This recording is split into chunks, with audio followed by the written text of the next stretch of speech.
सुनाओ निफ्टी 50 अब देखिए 23,740 पर क्लोजिंग हमें देखने को मिली है। एंड आज एक बेहतरीन डे, आपके पोर्टफोलियो में थोड़ी सी रिकवरी देखने को मिली होगी, जिसका अभी 30% नीचे डाउन था पोर्टफोलियो, आज थोड़ा सा रिकवर किया होगा। उम्मीद है आगे आपका ऐसे ही रिकवर करता हुआ नजर आएगा। बट आज की डेट के बाद जो तेजी हमें देखने को मिली, कल की दिन क्या देखने को मिलेगा, परसों क्या देखने को मिलेगा, इवन आरबीआई की मॉनेटरी पॉलिसी से पहले क्या नज़ारा दिखने वाला है इस मार्केट के अंदर।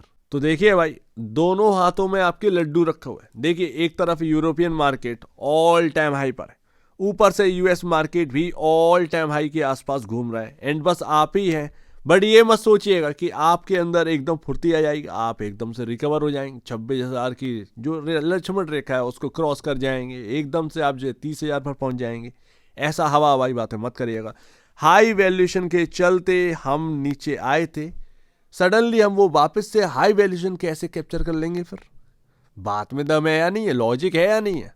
एंड इस मार्केट के दो राजा रिलायंस इंडस्ट्रीज और एचडीएफसी बैंक कमाल करके दिखा दिया। 3% की तेजी रिलायंस में, 2.5% के आसपास की तेजी एचडीएफसी बैंक के अंदर हमें देखने मिली। एंड उसके बलबूते पर आज की डेट में अच्छी रिकवरी देखने मिली। तो ध्यान रखिएगा, 1282.90 पर क्लोजिंग हुई है रिलायंस इंडस्ट्रीज की। 1287, 1290 के अराउंड आपका इंपॉर्टेंट लेवल बनते हैं बॉस। तो ये एक रेजिस्टेंस लेवल, ध्यान रखिएगा। आज की डेट में भी वहीं से प्रॉफिट बुकिंग आई है। जब तक इसकी ऊपर क्लोजिंग ना मिल जाए तब तक कुछ कहियो मत। तो बॉस कल अपन ने कुछ बात करी थी, एक रेंज की बात करी थी। एंड वो रेंज थी 23,244, 23,366। ये हमारे लिए बहुत ही सपोर्टिव जोन है। एंड बात हुई थी 23,800 की। आई डोंट नो कि आज की डेट में वो लेवल आ गया, सडनली आ गया। मुझे बिल्कुल भी कोई एक्सपेक्टेशन ये नहीं था। मैं तो ये मान के चल रहा था कि आरबीआई की मीटिंग तक ये लेवल आएंगे। वो तो एक दिन के अंदर अंदर भीतर भीतर हमारे सामने दिख गए। मान के तो ये चल रहे थे कि ये इंपॉर्टेंट जगह है, जब तक ये टिका हुआ है तब तक ये कहीं ना कहीं 23,800 की तरफ जाने की कोशिश करें। ऑलमोस्ट हम पहुंच गए, अगले दिन पहुंच गए। बड़ी अजीब बात। तो तेजी अच्छी देखने को मिली, बट अनएक्सपेक्टेड थी ये बात, वाकई में अनएक्सपेक्टेड थी। चलो ठीक है, यहां पर अब वेडनेसडे और थर्सडे यहां पर जो है ना पड़ रहा है। अब क्या? तो बस यही तो बात है कि हम एक ऐसी जगह पहुंच गए जहां पर रेजिस्टेंस है। शायद हो सकता है 2 दिन कंसोलिडेशन करे निफ्टी के अंदर। एंड आरबीआई की मीटिंग के बाद ही कुछ यहां पर जो है ना होता नजर आए, बिकॉज ऑफ आपके 2 मूविंग एवरेज है। 200 डे में 24,000 पर है आपका, 50 डे में 23,800। एंड उसके आसपास से प्रॉफिट बुकिंग आ गई ना, ये आप ध्यान से देखिए, ठीक है ना। एक जो गैप आपको देखने मिल रहा है, ये वहीं से प्रॉफिट बुकिंग आई है, हल्की सी आई है, ऐसा नहीं है कि पूरा प्रॉफिट बुक हो गया। तो ये अपने को देखने मिल रहा है। तो यहां पर बस आप सावधान हो जाइए, अलर्ट करिए, बी अलर्ट। क्योंकि ये जो जोन होगा ना, ये 23,800, 24,000, ये मंदी का जोन होगा। यहां पर आ सकती है सेलिंग, बड़ी बिकवाली पॉसिबिलिटी बनती है। जब हम इसके ऊपर क्लोजिंग दे देंगे तब माइल्ड पॉजिटिविटी जो है ना वो निफ्टी के अंदर आती हुई दिखेगी। अभी ये जो 1.5% की तेजी अपने को देखने मिली, ये कोई तेजी में काउंट मत करिएगा। अच्छा है, मार्केट के अंदर घूमा, एक एक्सपेक्टेड था मूव कि घूमेगा यहां तक, लेकिन वो तब तक यहां पर वैलिड नहीं होगा जब तक ये मूविंग एवरेज के ऊपर निफ्टी निकल ना जाए। एंड वो मूविंग एवरेज 2 निकलेंगे अपने 24,000। एक बार 24,000 के ऊपर क्लोजिंग मिल जाए, उसके बाद एक इंपॉर्टेंट जोन हमारा हो जाएगा 24,000 से 23,800। फिर हम धीरे धीरे ऊपरी ओर की तरफ आ ही जाएंगे। ये अपने को देखना है कि भैया आरबीआई मॉनेटरी पॉलिसी में क्या निकल के, क्या रेट कट हो रहा है वाकई में। अगर रेट कट हो रहा है तो कहीं ना कहीं इस रेंज को आरबीआई की मॉनेटरी पॉलिसी निकलवा सकती है, इतना तो दम रखती है ना। तो ये अपने को शायद हो सकता है देखने को मिले। एंड फिर देखते हैं यहाँ पर। बट मुझे अभी यहाँ पर ना बहुत ही कॉशियसली यहाँ पर जो है ना कहने का मन है 24,000 और 23,800 ये जोन, ये बाई जोन नहीं है, ठीक है ना। ये बाई जोन नहीं है, समझ रहे हो ना। यहां से कभी भी किसी भी लेवल से सेलिंग अपने को देखने को मिल सकती है। इंपॉर्टेंट क्या होगा इसमें, बीच में लेवल क्या होगा, 23,956। ये एक काफी इंपॉर्टेंट जगह होगी जहां से सेलिंग आ सकती है।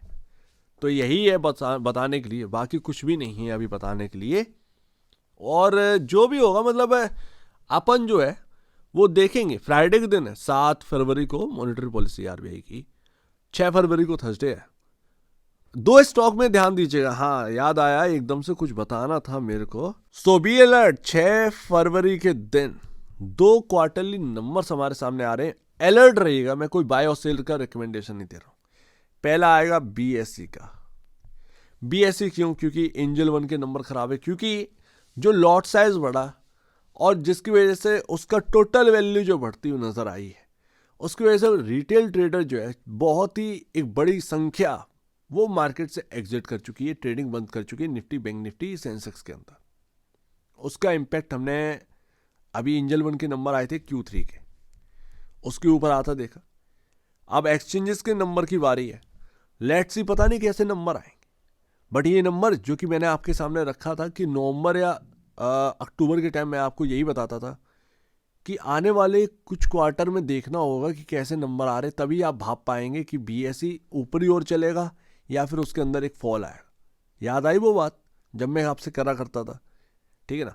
तो वही यहाँ पर मैं आपको बता रहा हूँ कि समय आ चुका है, वो नंबर आ रहे हैं हमारे सामने, एंड ये नंबर बताएंगे कि जो इम्पैक्ट है वो कितना घातक हुआ है इनके ऊपर या कुछ फर्क नहीं पड़ा है, तो ये देखना होगा। दूसरा आ रहा है ट्रेंड।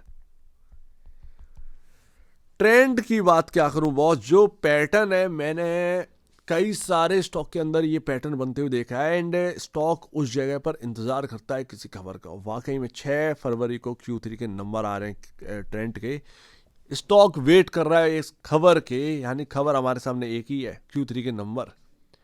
बहुत हलचल होने वाली है ट्रेंड के अंदर।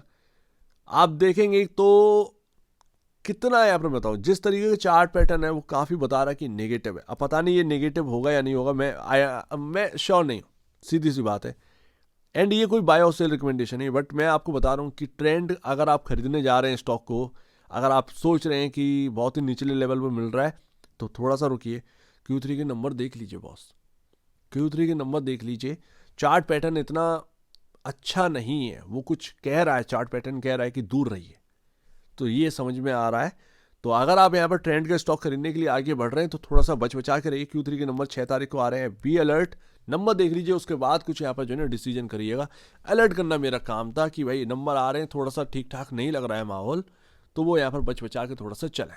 सो बी कॉशियस ऑन निफ्टी, एक लॉट में ही काम करें, इससे ज़्यादा काम मत करिएगा। अभी का कुछ पता नहीं है सिनेरियो, एक दिन में सारी चीज़ें चेंज नहीं होती। जिस वजह से गिरे वो वजह अभी यहाँ पर ना पूरी तरीके से हटी नहीं है। क्वार्टरली नंबर्स जब अच्छे आने स्टार्ट होंगे अपने आप ही मार्केट रिकवर कर सकता है।